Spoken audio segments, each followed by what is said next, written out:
preconceived notion of what Yeah. We're gonna wrap this up maybe on this one. Yeah, wrap this up.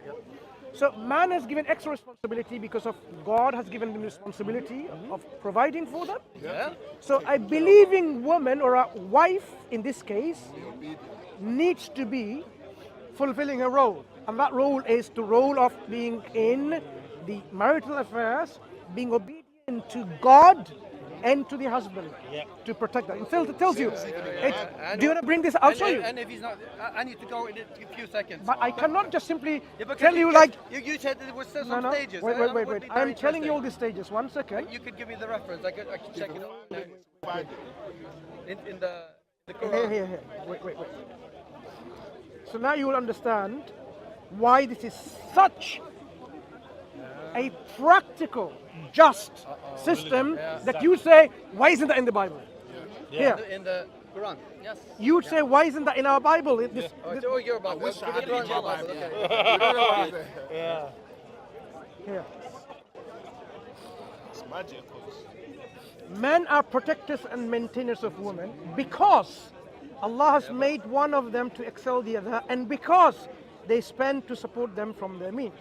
Therefore, the righteous women are devoutly obedient to Allah and their husband and guard in their husband's absence what Allah orders them to guard, like their chastity and their husband's property and so on. Right? So now, this is the context. Context is important, isn't it? So now I give He's getting there. You're so impatient. I'm going to give you something that you'd appreciate all your life. So here you have a obedient wife, someone who is righteous wife. In the absence of the husband at home, she is going to guard what Allah commands her to guard. That includes her chastity, not to bring another man in the bedroom and flirting and so on and so forth, or have sexual relationship. Yeah, right? But let's come to the punishment because it makes if you have to sense. go. Come back again next time we can talk. Right? Because you're not interested in Which listening. ayah is this? No, listen. I can come back Listen, and read no. it. Yeah. Listen, you learn something today, hopefully. Right? That's So, she needs to do what? She needs to guard. Yeah, the problem is the punishment. Excuse me. That's the punishment. The problem is your Trinitarian brain. That's why it's not understanding anything. It doesn't make sense. A man should love his wife like Christ has loved the church. No, the Christian perspective is his life for incorrect. The Christian perspective is wives should follow and submit to their husbands like unto the Lord. Men and women should submit Excuse to me. one another. Wait. And the man should Why don't you let me love his wife finish? as If the Christ husband, loved the church. if a Christian husband said to a Christian wife, bark like a dog, she has no options but to unconditionally, unconditionally bark like a dog. That is New Testament without Jesus Christ. Excuse me, 1 second. Can I being- justify what I said?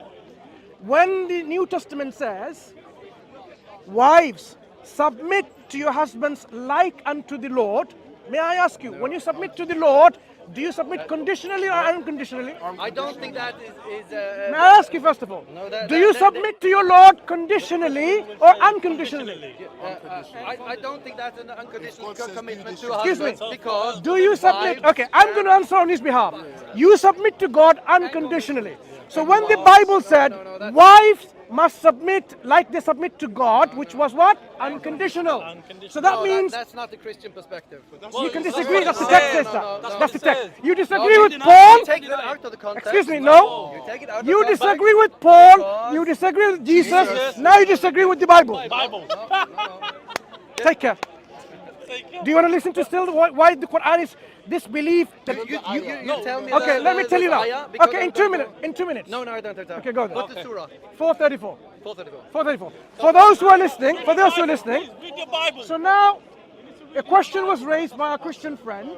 Oh, Islam denigrates women by beating them up. I said no. In fact, this is a prescription given to a disobedient wife in a marital relationship. When we give prescriptions of punishment, do you disagree? When there is a criminal who goes into the court and gets punished, do you going to say, oh no, we shouldn't punish a criminal? So the Quran gives the punishment of someone who are doing crime against God or against society and so on. So the first and foremost what it says is, this woman, wife, needs to be righteous. needs to be obedient to God, and in the absence of the husband at home, should be guarding her chastity, guarding the husband's property and honor and so on. Now, suppose she didn't do that, for whatever reason. Husband comes and finds out. What is the first prescription? Go and beat her up? Or go and divorce her? Of course not. The Quran doesn't simply say, divorce her or beat her up. It says to the man, فَعِظُوهُنَّ, admonish her. Admonish her, meaning what? Reason with her. Counsel her. So what does it do? It totally goes against the idea that we see in Christian countries, domestic violence. It says, no, you man, you've seen your wife with another man in the bed, for example, you stop and control your anger. Don't start beating her around. You control your anger. And then you speak to her and you reason with her. You admonish her. And what have you done? You're supposed to be my loving wife. So it eliminated altogether from the beginning the hot-headedness, the anger that man will feel at the moment he finds that his house has been sold, his Mercedes, his BMW, whatever has been broken, given away, or whatever by his wife, or another man in the bedroom flirting with his wife. The Quran gives a prescription saying man needs to control and not to beat her up, like we see people beating up in the Western countries, in the Christian communities. And then the Quran doesn't then simply say like this, it carries on. Suppose this woman carries on, this wife, keep doing that. What does it tell you about this woman? She's supposed to believe in God and fear God. Was she fearing God by repeating that? Of course not. There's something wrong psychologically. But yet, even then, the Quran doesn't say, go and punish her.